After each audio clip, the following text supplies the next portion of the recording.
Alamin naman natin ang mga paghahandang ginagawa ng Philippine Aquathlon Team upang masiguro ang kanilang magandang kampanya sa magaganap na 6th Asian Beach Games sa susunod na buwan sa Samyat, China. Para sa detalye, narito report ni teammate Paulo Salamatin.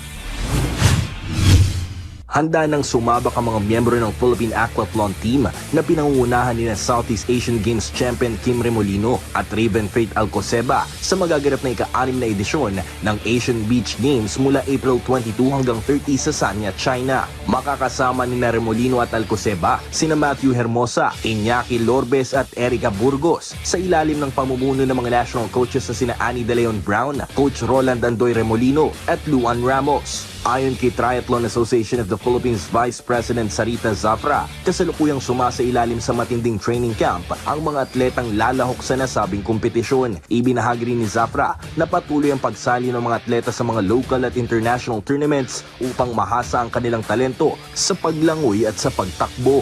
Bagamat hindi magiging madali ang kampanya ng national squad sa Sanya Beach Games katapat ang mga powerhouse countries at Asian rivals tulad ng China, Japan, Hong Kong at Kazakhstan, malaki umano ang tiwala ni Zafra na magiging magandang performance sa mga Pinoy athletes sa aquathlon event.